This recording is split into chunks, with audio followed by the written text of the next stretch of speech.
Bismillahirrahmanirrahim. Assalamualaikum warahmatullahi wabarakatuh.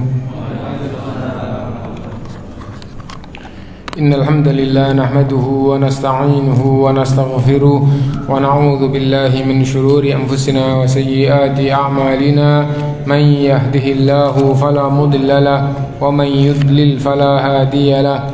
Wa asyhadu an la ilaha illallah wahdahu la syarika lahu. وأشهد أن محمدا عبده ورسوله يا أيها الذين آمنوا اتقوا الله حق تقاته ولا تموتن إلا وأنتم مسلمون يا أيها الناس اتقوا ربكم الذي خلقكم من نفس واحدة وخلق منها زوجها وبث منهما رجالا كثيرا ونساء واتقوا الله الذي تساءلون به والأرحام إن الله كان عليكم رقيبا يا أيها الذين آمنوا اتقوا الله وقولوا قولا سديدا يصلح لكم أعمالكم ويغفر لكم ذنوبكم ومن يطع الله ورسوله فقد فاز فوزا عظيما أما بعد فإن أصدق الحديث كتاب الله وخير الهدي هدي محمد صلى الله عليه وسلم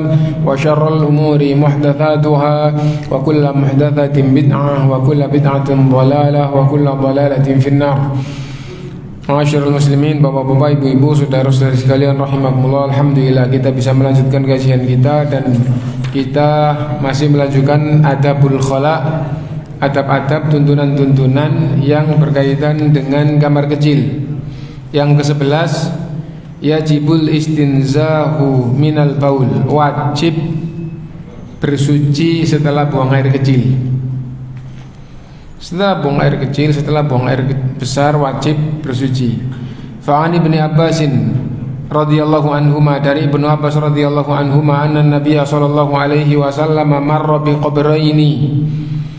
Sungguh Rasulullah SAW bersama para sahabat melewati dua kuburan. Faqala, maka Rasulullah SAW bersabda, innahuma la yu'adzaban, sungguh dua kuburan itu sedang diadab. Maksudnya penghuni kuburnya di alam kuburnya sedang diadab. Wa ma yu'adzabani fi kabir, dan keduanya diazab bukan karena hal yang besar. Amma ahaduhuma fakana la yastanzihu min bauli, adapun salah satunya karena tidak bersuci setelah buang air, setelah buang air kecil.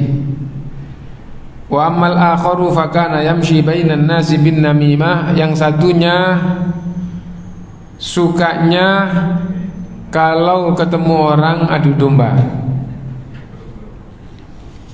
Nah itu hadis yang diangkat dan dikaitkan dengan bab buang air kecil, setelahnya wajib istinja, wajib bersuci setelah buang air kecil. Loh, itu kan kaitannya masalah suci. Yang penting kan tidak dipakai sholat, tidak dipakai ke masjid.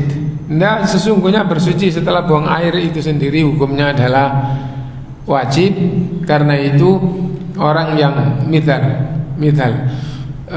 dia kerja jam 7 sampai jam 11, jam 7 baru mulai terus dia buang air kecil tanpa istinja sampai jam 11, tidak dalam rangka sholat.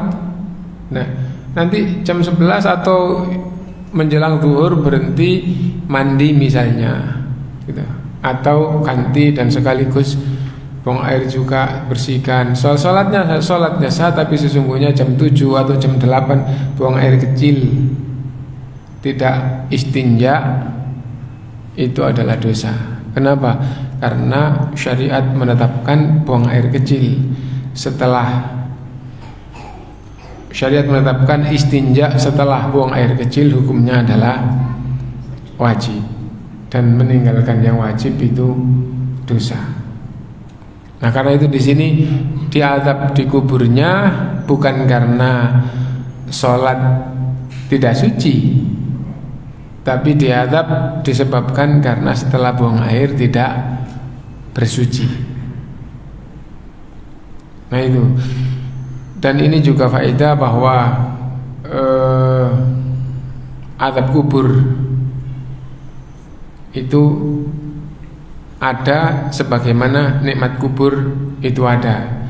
Dan orang Mu'tazilah itu golongan yang lebih mengedepankan akal daripada dalil, tidak beriman tentang adanya azab dan nikmat kubur, tidak percaya gitu. Nah itu, dan ulama ahlu sunnah berdasarkan dengan Quran dan berdasarkan dengan sunnah mengimani apa yang ada dalam Al-Quran dan sunnah bahwa azab kubur itu ada. Dan dalam pemahaman ahlu sunnah, iman kepada hari akhir mulainya adalah iman kepada alam kubur. Nah, yang ke-12, wala yumsiku dzakarahu biyaminihi wa huwa yabulu wala yastanji biha.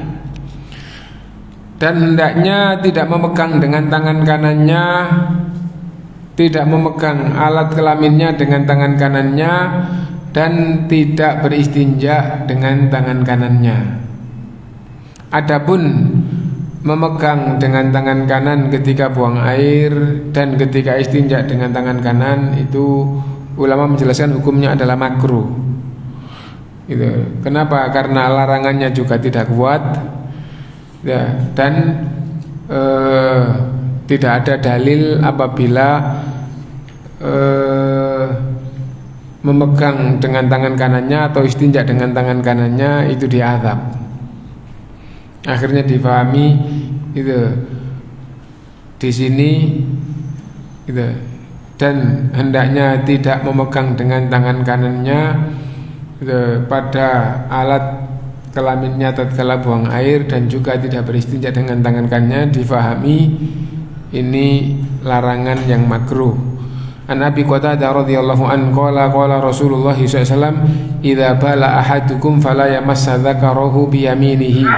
Apabila salah satu di antara kalian buang air kecil, maka janganlah memegang alatnya dengan tangan kanannya, wala yastanji bi yaminihi, dan jangan bersuci dengan tangan kanannya. Adapun apabila bersuci itu tangan kiri saja tidak bisa karena misalnya pakai air gitu. Nah, maka yang kanan itu yang bantu, yang langsung yang kiri. Tapi kalau misalnya dengan tisu, dengan apa, itu sunnahnya dengan tangan kiri. Nah, 13, wa yajuzul istinja'u bil ma'i au bil ahjari wa ma fi ma'naha wal ma'u afdal. Dan boleh istinja dengan air saja atau dengan batu saja, dan dengan air, dan yang semakna dengan batu dan dengan air itu lebih utama. Adapun yang semakna dengan batu adalah yang bendanya kering dan menyerap. Yang bendanya kering dan menyerap. Difahami ulama seperti itu ya. Loh, apakah batu menyerap? Jawabannya iya, apabila air atau basa itu sedikit, maka keserap ke dalam batu. Itu karena itu bagaimana kalau dengan kayu yang basah? Tidak boleh. Tapi kalau kayu itu kering tidak apa-apa. Kayu yang diketahui menyerap gitu. Karena di zaman sekarang juga ada kayu yang keras gitu, bisa jadi tidak menyerap gitu. Bagaimana dengan batu kaca? Tidak boleh karena tidak menyerap. Nah, akhirnya jadi begitu pemahamannya. Nah, wa an Aisyah radhiyallahu anha, dan dari Aisyah radhiyallahu anha, anna Rasulullah sallallahu alaihi wasallam qala, idza dhaba ahadukum ilal ghaiti falyadhhab ma'ahu bi thalathati ahjarin. Apabila salah satu di antara kalian buang air besar, maka hendaknya pergi membawa 3 batu. Falyastatib biha, hendaklah ia bersuci dengan 3 batu itu. Fa innaha tujzi anhu 3 batu itu cukup baginya untuk bersuci dari buang air besar. Gitu. Wa Anas radhiyallahu anhu qala kana Rasulullah sallallahu yadkhulul khala, adalah Rasulullah SAW masuk ke kamar kecil. Fa ahmilu ana wa ghulamun nahwi idawatan mimma'in wa anazatin fayastanji bil ma'. Gitu. Saya membawakan dan juga ada satu anak lagi membawakan idawa mimma'in wa anazah. Gitu.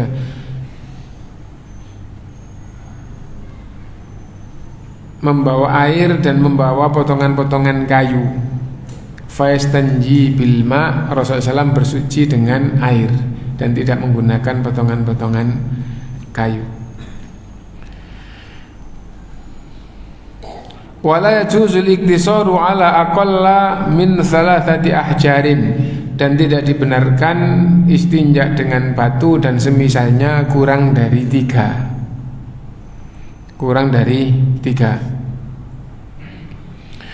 An Salman Al-Farisi radhiyallahu an, dari Salman Al-Farisi annahu qila lah qad 'allamakum nabiyyukum kulla syai'in hatta al-khira'ah. Salman Al-Farisi mengatakan gitu, ada orang Yahudi berkata kepadanya gitu, Nabi kalian mengajar kalian segala hal sampai buang air pun diajar. Faqala ajal. Salman menjawab, ya. Laqad nahana an nastaqbilal qiblata li ghaitin aw baulin. Kita dilarang menghadap kiblat ketika buang air kecil maupun buang air besar. Au an nastanjiya bil yamin. Kita dilarang istinja dengan tangan kanan. Au an nastanjiya bi aqalla min 3 ahjarin. Kita dilarang istinja dengan batu kurang dari 3. Au an nastanjiya bi raji'in au 'azmin. Kita dilarang istinja dengan kotoran kering, kotoran hewan yang kering. Kita dilarang istinja dengan tulang. Gitu. Artinya banyak sekali yang disampaikan oleh Salman Al-Farisi bahwa Rasulullah SAW mengajarkan segala hal, sampai-sampai buang air pun diajar oleh Rasulullah. Mengingatkan bahwa tidak ada urusan agama yang kecil, semua urusan agama itu adalah bagian dari agama,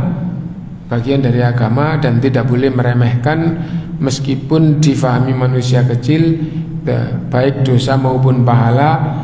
La tahqiranna minal ma'rufi syai'an, kamu jangan meremehkan kebaikan sekecil apapun. Ittaqun nara walau bisyiqqi tamrah, takutlah terhadap neraka meskipun hanya sebab secuil kurma. Semua itu menunjukkan tidak boleh meremehkan apapun urusan agama. Wala yajuzul istijmaru bil azmi war rawth. Dan katut di dalam hadisnya Salman tadi itu, tidak boleh istinja dengan tulang, tidak boleh istinja dengan kotoran. Kotoran tidak mensucikan, tidak boleh istinja dengan kotoran. Tulang tidak menyerap, tidak boleh istinja dengan benda kering yang tidak menyerap. Itu yang difahami oleh. Adapun teksnya seperti itu, ini kotoran meskipun padat, kering, menyerap, tidak boleh karena itu kotoran. Ini bukan kotoran, ini tulang, tidak boleh. Itu teksnya dan difahami oleh ulama itu, yang hukumnya, yang sifatnya sama, hukumnya sama. Terakhir, wa yustahabbu idza stanja ayyan tadih, dan ini sangat penting bagi orang tua atau yang masih muda sekalipun tapi punya kasus seperti ini. Apa itu? Disunnahkan setelah istinja mengakhirinya dengan menyiram alat kelaminnya. Setelah selesai terus disiram gitu aja. Ambil setengah gayung, 1/4 terus disiramkan ke alat kelaminnya. Nah itu. Untuk apa? Untuk menghilangkan was-was apabila setelah selesai terus punya perasaan kok kayaknya netes lagi. Nah itu. Nah, jadi setelah selesai terus diakhiri dengan disiram. Nah, terus dibiarkan dulu, jangan diandui atau jangan langsung dipakein sarung atau dianduin gitu. Nah, dianduin terus melanjutkan aktivitas yang lain gitu, atau ngelap badannya pakai kaosnya atau pakai apanya. Nah, nanti akhirnya melanjutkan mengandui yang bawah itu sudah tidak terasa. Dan apabila timbul was-was, nah, mantapkan bahwa itu tidak ada, dan bahasa yang ada itu adalah siraman terakhir tadi itu. Nah, itu manfaatnya gitu ya. Coba kita baca. Wa huwa ayyakhudha qalilan minal ma', yang dimaksud dengan yantadih adalah ngambil air sedikit setelah selesai istinja, bersuci. Setelah selesai bersuci dengan air sudah selesai, terus diakhiri dengan disiram alat kelaminnya dengan air sedikit setengah gayung, seperempat gayung, itu setengah gelas gitu ya. Nah itu, nah disiramkan gitu, disiramkan ke madzakirahu, ke alat kelaminnya, lian fi'anhul waswas, untuk menghilangkan waswas. Waswas apa? Waswas setelah itu kok ada perasaan kayak keluar satu tetes atau apa. Nah, untuk menghilangkan itu, maka setelah selesai, nah diakhiri dengan disiram gitu saja. Setelah itu anduan atau nyarungkan pakaiannya, terus anduan pakai kaos dalam atau apa gitu ya. Nah, nanti setelah itu terakhir sudah selesai. Nah, dan jangan dipercaya was-was yang ditimbulkan oleh setan. Itu lo basah kan yang terakhir tadi disiram. Nah, jadi itu. An Sufyan bin al-Hakam ats-Tsaqafi, dari Sufyan bin Hakam ats-Tsaqafi, anna rajulan ata bin Abbas, seorang laki-laki datang. An Sufyan bin Hakam ats-Tsaqafi qala kana Rasulullah sallallahu alaihi wasallam idza bala yatawadda wa yantadi, adalah Rasulullah SAW apabila buang air kecil setelah bersuci terus wudu ya. Nah, tapi setelah bersuci ngambil air dulu sedikit terus disiramkan ke alat kelaminnya. Itu yang dilakukan oleh Rasulullah. Lalu setelah hadis yang dilakukan oleh Rasulullah, terus kasus sahabat. An Sa'id bin Jubair, dari Sa'id bin Jubair, anna rajulan ata bin Abbas, seorang laki-laki datang kepada Ibnu Abbas radhiyallahu anhu, maqala inni ajidu balalan idza qumtu usolli, apabila aku sholat aku menjumpai ada basah di daerah kemaluan. Faqala Ibnu Abbas, maka Ibnu Abbas radhiyallahu anhu berkata, indhah bi ka'sin min ma', siramkan satu gelas air. Maksudnya setelah buang air terus bersuci, setelah bersuci selesai akhiri dengan menyiramkan segelas air. Setengah gelas nggak apa-apa ya. Tapi di sini bika'sin min ma. Wa idza wajadta min dzalika syai'an fakul huwa minhu, apabila kamu akhiri dengan menyiramkan air gitu, terus kamu pakai bajumu atau pakai sarungmu, terus kamu sholat, kalau ada basah mantapkan bahwa itu adalah air yang kamu siramkan tadi itu ya. Fadhaba rajul, akhirnya orang yang menanyakan kasusnya tadi itu pergi. Famakatha masyaallah, lalu ia melakukan kayak gitu, masya Allah, tidak ketemu lagi dengan Ibnu Abbas radhiyallahu an. Tsumma atahu ba'da dzalika, lalu ketemu lagi beberapa hari setelah itu. Fa za'ama annahu dhahaba makana yajidu min dzalik, lalu ia menyampaikan bahwa yang dulu ia merasa begitu sudah tidak lagi. Nah, itu Gitu. Setelah biasa terus sudah enggak kayak gitu lagi. Nah, itu keadaan yang ada, gitu. Adapun apabila jiwanya tidak bisa mengingkari, orang itu tidak akan bisa mengingkari apa yang jiwanya tahu, ya. Nah, betul-betul keluar kok. Nah, itu ya. Caranya bagaimana? Di zaman sekarang caranya pakai tisu didobelin, gitu ya. Nah, kayak gitu. Setelah itu ya berarti siapa? Kalau nggak pakai tisu pakai kain, pakai tisu, gitu ya. Nah, nanti setelah agak lama aktivitas, apabila dia termasuk orang yang jelas-jelas, enggak, saya bukan was-was lagi, tapi betul-betul nyata bahwa terasa keluar, sudah bersih, sudah gini, terus keluar kamar mandi, pakai baju, pakai apa, terus terasa keluar. Nah, kalau gitu maka caranya adalah setelah selesai pakai tisu atau pakai kain.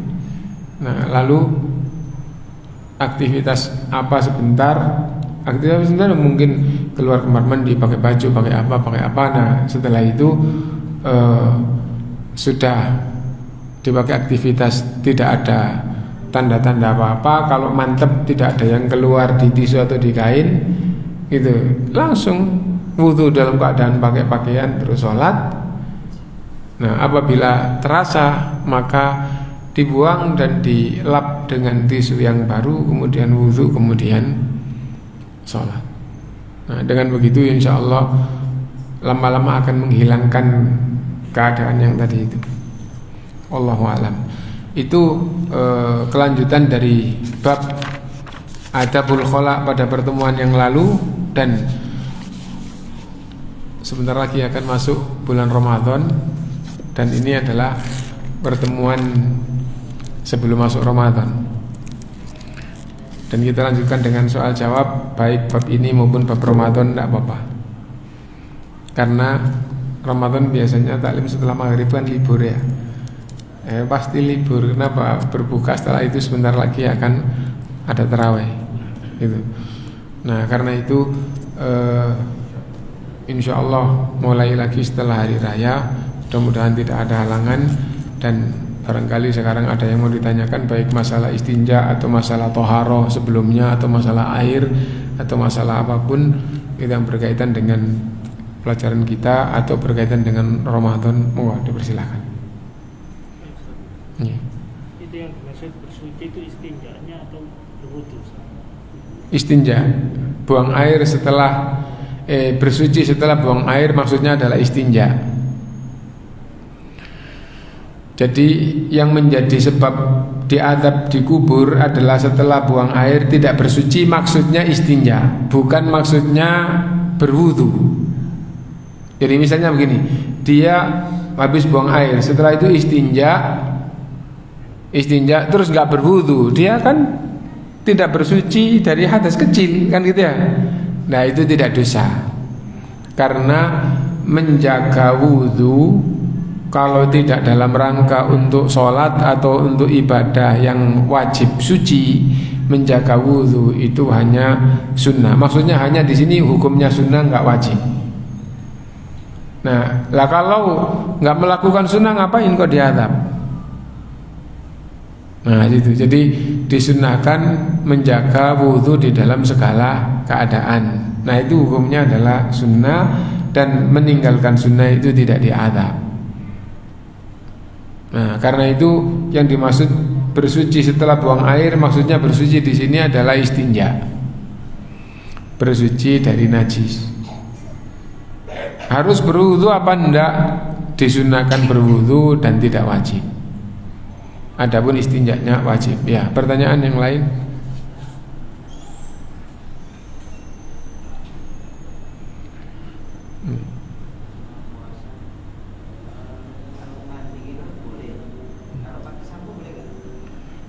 Puasa mandi pakai sampo boleh, pakai sabun boleh, gitu. Siwak sunnah, tapi kalau sikat gigi pakai pasta, pakai air itu ya, itu makruh.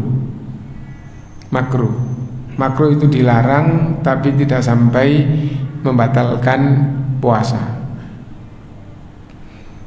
Nah itu, apa ada dalilnya? Dalilnya Rasulullah SAW memerintahkan agar berkumur dan menghirup air ke hidung itu dalam-dalam kecuali waktu puasa. Lalu ulama Ahlus Sunnah menjelaskan berkumur dengan kuat atau dengan dalam waktu puasa adalah makruh, dan orang yang sikat gigi pakai pasta gigi sudah dipastikan harus berkumur dengan kuat atau dengan dalam. Kenapa? Karena dimaksud dengan berkumur tidak boleh mendalamkan itu kalau dia butuh berkumur atau waktu wudhu itu ngambil air sedikit untuk melakukan sunnah berkumur terus dikeluarkan. Adapun terus dibuang itu namanya berkumur mendalam-dalam dan berkumur dengan kuat. Dan itu makruh tatkala sedang puasa. Nah, adapun siwak yang tidak pakai air, pakai kayu siwak atau seperti yang pada waktu itu kita jelaskan, tangan dibebel tisu terus digunakan untuk membersihkan gigi, itu disunnahkan sesering mungkin. Sesering mungkin setiap melakukan pergantian perbuatan disunnahkan untuk siwak. Siwak tadi apa? Siwak tadi itu membersihkan gigi tapi tanpa air. Lah sekarang kalau siwak diartikan sikat gigi, tidak benar. Yang benar adalah sikat gigi itu mengandung siwak. Tapi siwak itu lebih ringan daripada sikat gigi zaman sekarang yang pakai pasta, pakai air. Nah, kalau kita mau berwudu di dalam kamar mandi, itu kan baca bismillahnya di luar pintu ya. Kemudian kita masuk, ternyata di dalam kita batal. Mengucapkan bismillahnya, kita keluar lagi atau di dalam hati? ya, jadi juga sudah pernah kita sampaikan bahwa ulama menjelaskan, ulama berbeda pendapat di dalam memberikan tuntunan. Ada yang mengatakan bismillahnya di luar, ada yang mengatakan bismillah di dalam tapi dengan hati, tidak dilafadzkan. Bismillah tapi dalam hati.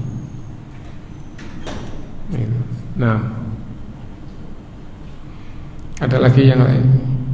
Jadi istinja itu kan contohnya tadi dengan batu, kalau sekarang langsung dengan air gimana?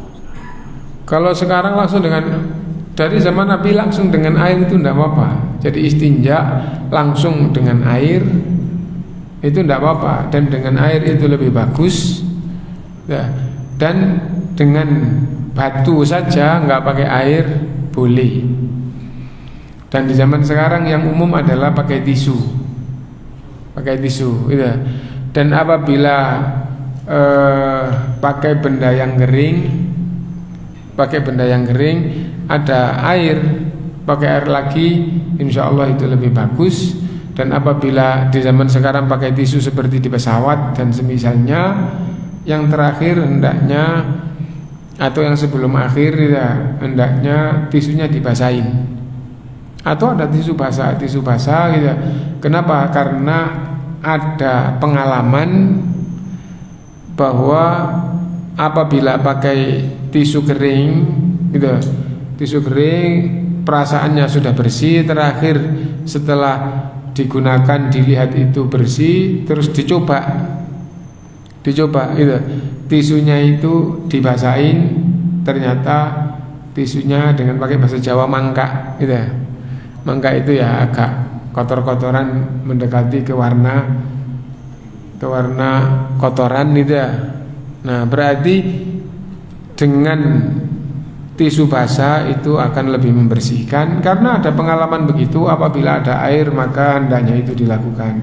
Tetapi di dalam Islam itu mencukupkan dengan seperti apa yang ada tuntunan, itu sudah sah. Karena itu kalau dengan tisu kering terus nggak pakai dibasahi, selesai, sah. Yang penting ketika sudah diketahui terakhir sudah bersih, maka sudah sah, sudah suci. Nah,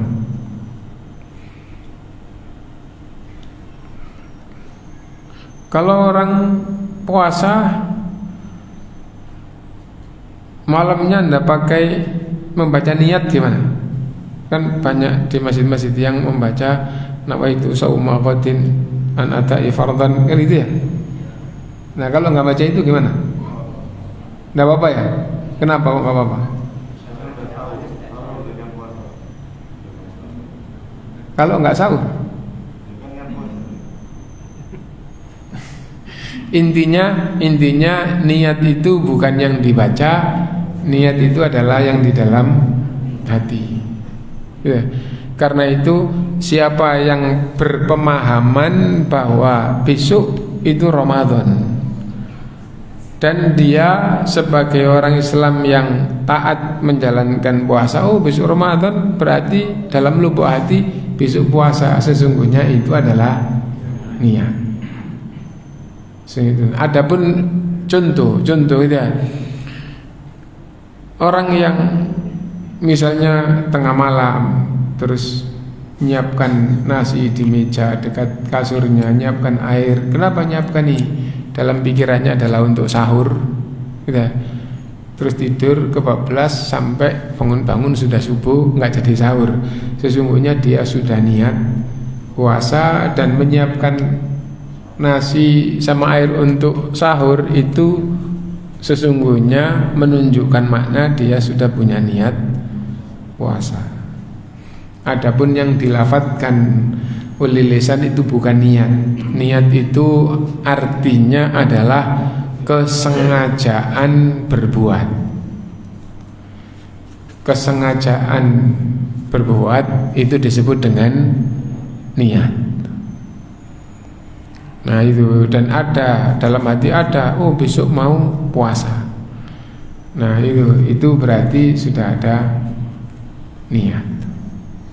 Dan orang Islam yang taat faham besok Ramadan tidak harus menyusun kata niat di dalam hatinya.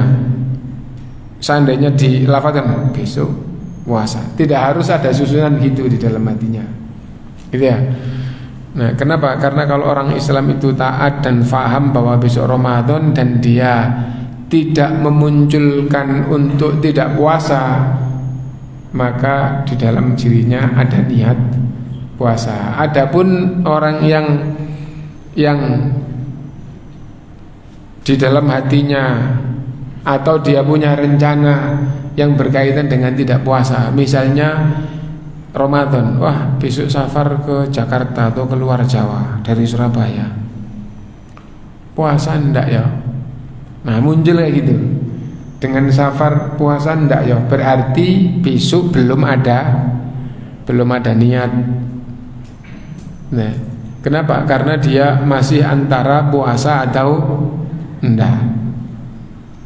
Nah kalau akhirnya tertidur dalam keadaan kayak gitu, masuk waktu subuh, maka dia belum punya niat puasa. Nah itu. Nah niatnya puasa 1 bulan itu boleh karena dia puasa Ramadan 1 bulan penuh dalam setahun waktu masuk bulan Ramadan. Nah, itu jadi misalnya awal Ramadan niat puasa sebulan penuh gitu ya. Itu akibat dari pemahaman niat itu harus disusun.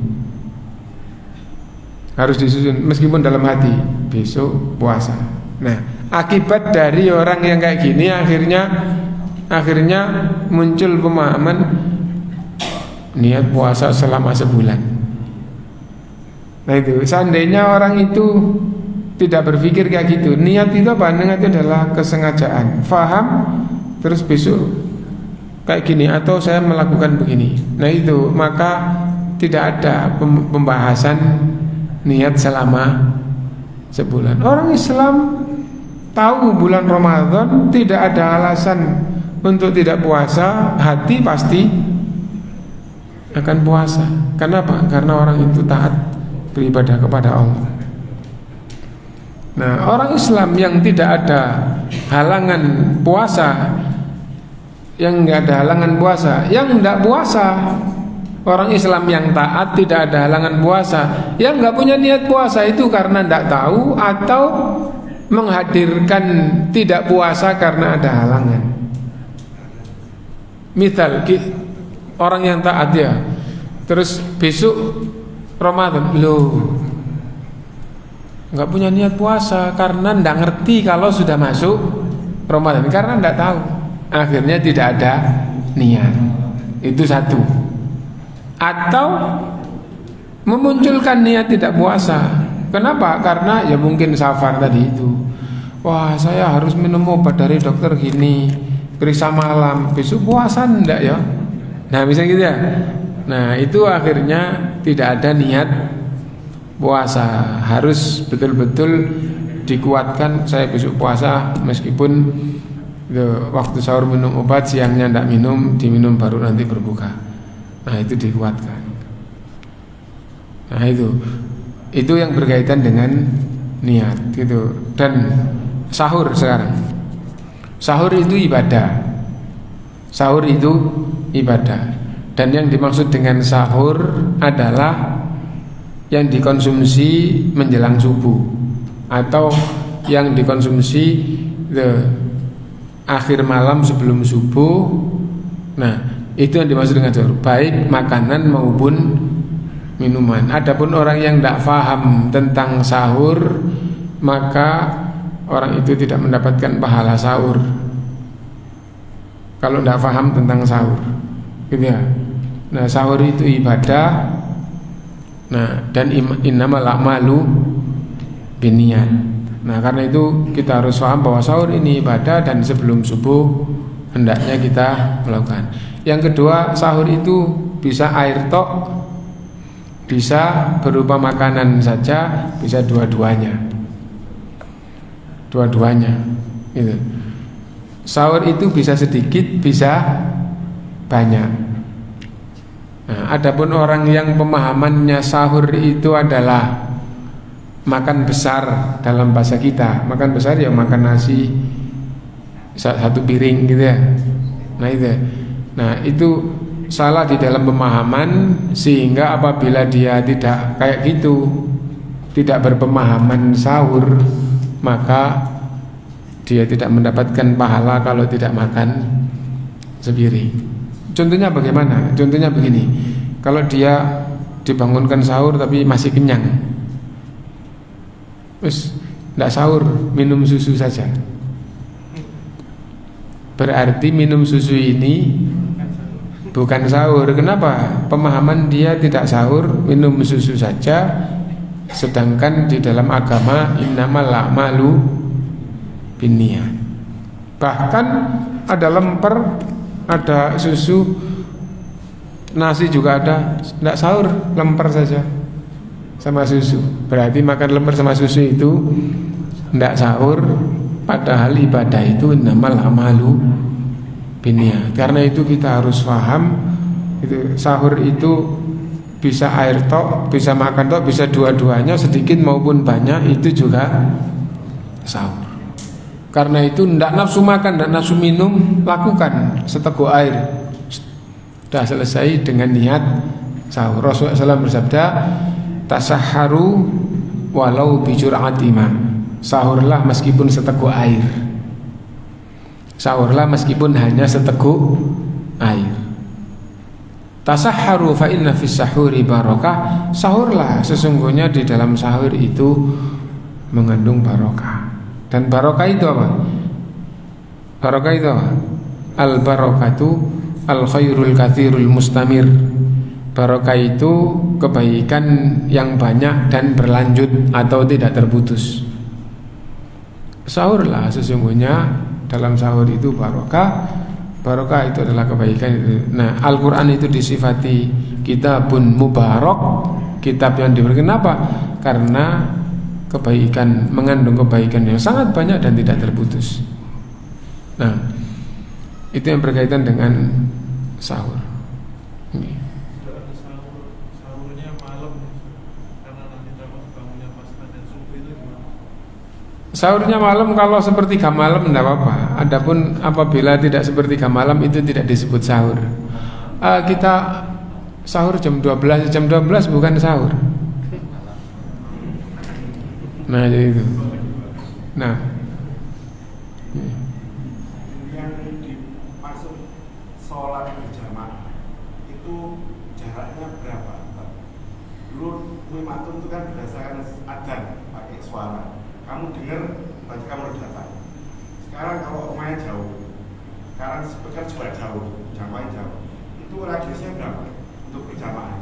Tidak ada ketentuan di dalam Islam jauhnya seberapa. Ya, intinya bahwa orang itu apabila tahu waktu sholat tiba itu, maka diperintahkan untuk berusaha mengikuti jamaah. Adapun hadis gitu, siapa yang mendengarkan azan dan ia tidak memenuhi panggilan azan, fala sholata lahu, maka tidak ada sholat baginya. Tidak ada sholat baginya, itu makna yang paling kuat dari penjelasan ulama adalah tidak sempurna sholat baginya. Karena sholat yang sempurna itu apabila diwajibkan jamaah, maka akan sempurna apabila jamaah gitu. Adapun hadis itu mengandung makna ancaman gitu, dan mengandung makna bahwa jamaah itu wajib.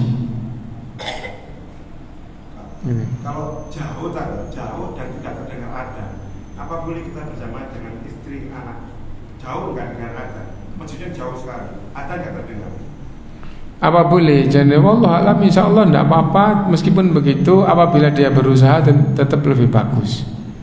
Ya, jadi misalnya dia tinggalnya di tengah sawah atau di tengah hutan, gitu. Tapi dia punya cara untuk datang jamaah, maka berusaha untuk datang jamaah tetap lebih bagus. Datang sebelum matahari tenggelam, ya, berangkat. Untuk apa? Untuk mengejar sholat jamaah maghrib. Tidak pulang setelah maghrib untuk berjamaah isya. Nah, jadi seperti itu. Nah, adapun jamaah sendiri hukumnya wajib apa enggak gitu. Kalau kita lihat ulama di dalam membahas masalah, ulama berbeda pendapat. Ada yang mengatakan wajib, ada yang mengatakan sunnah.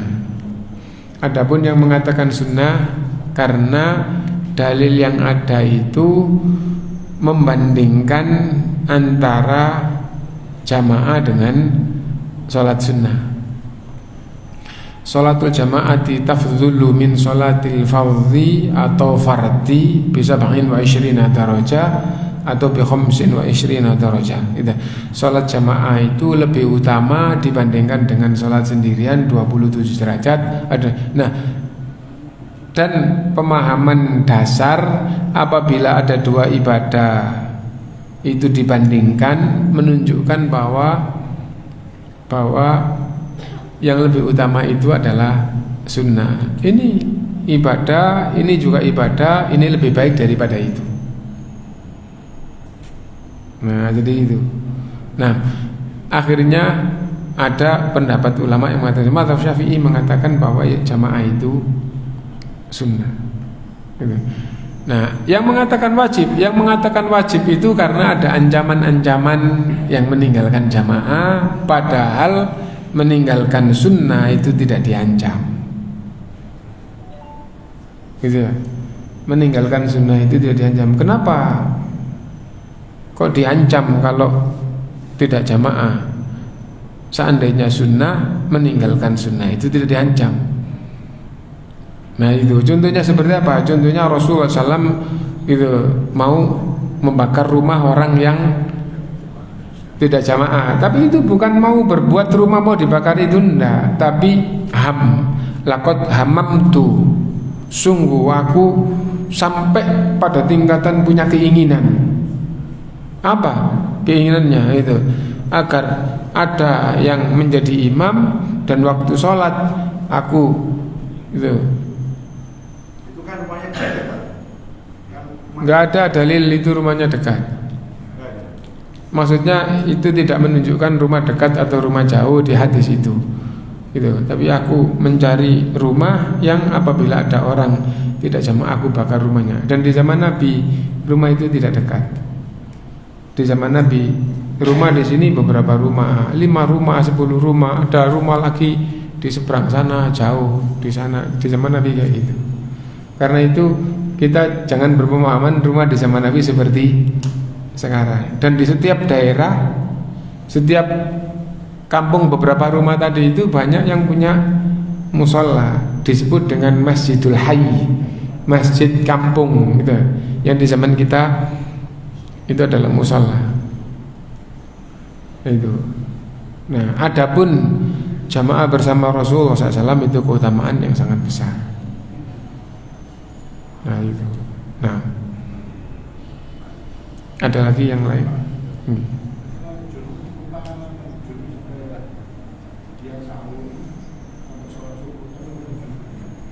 Bagaimana kalau lupa mandi junub? Lupa mandi junub sampai sahur, sholat subuh, tapi belum mandi junub. Belum mandi junub. Apabila dia lupa, maka yang saya dengar langsung Profesor Dr. Syekh ulama punya majelis di Masjid Nabawi dan dia ulama itu Madinah mengatakan kalau lupa dan menyebutkan qaul-qaul ulama itu bahwa kalau lupa mandi junub ingat maka dia harus sholat lagi. Adapun apabila ia sudah merasa mandi junub ya, setelah itu sholat. Setelah itu ingat, loh ternyata junub yang terakhir belum mandi. Nah itu ya. Ternyata junub yang terakhir belum mandi. Nah, orang kayak gitu tidak mengulang. Kenapa? Karena waktu sholat dia sudah merasa sudah suci. Beda dengan waktu sholat dia lupa junub sehingga dia tidak mandi. Nah jadi kayak gitu. Nah jadi misalnya begini, orang yang pakai pakaian yang najis, pakaiannya najis tapi dipakai nggak apa-apa, nanti waktu mau sholat ganti. Terus waktu sholat dia tidak berpikir apa-apa, terus langsung sholat ya. Begitu ingat dengan pemahaman tadi ya, maka dia harus sholat lagi. Kenapa? Karena dia waktu sholat tidak pakai pakaian yang suci, tidak sah. Tapi kalau dia waktu mau sholat sudah punya pemahaman, saya sudah bersuci dan pakaian saya suci, ternyata ada najisnya, apabila tahu di tengah-tengah atau dikasih membuka aurat, atau tahu setelah selesai, loh lah kok ada najisnya padahal perasaan saya tidak ada, misalnya gitu, maka sholatnya sah. Kenapa? Karena waktu mau sholat dia sudah berkeyakinan saya sudah suci, pakaian yang saya pakai juga suci. Nah adapun yang kedua ini ada dalilnya. Beda dengan orang yang pakaian ini najis, saya pakai tidak untuk sholat, nanti kalau sholat saya ganti. Ternyata lupa dan waktu mau sholat dia pikirannya bukan saya pakai pakaian suci, tapi tidak berpikir tentang pakaian. Lupa bahwa yang dia pakai itu najis. Seandainya dia mikir pakaian saya suci apa enggak, maka dia sadar bahwa pakaiannya najisannya saja, dia tidak berpikir itu. Nah maka ketika gitu, begitu ingat dia harus mengulang. Nah itu seperti mandi junub tadi itu. Nah itu bedanya. Wallahu alam. Sudah banyak yang menunggu, kita akhiri ya. Kita akhiri. Subhanakallahumma bihamdika asyhadu an la ilaha illa anta astaghfiruka wa atubu ilaik. Walhamdulillahirabbil alamin. Wassalamualaikum warahmatullahi wabarakatuh.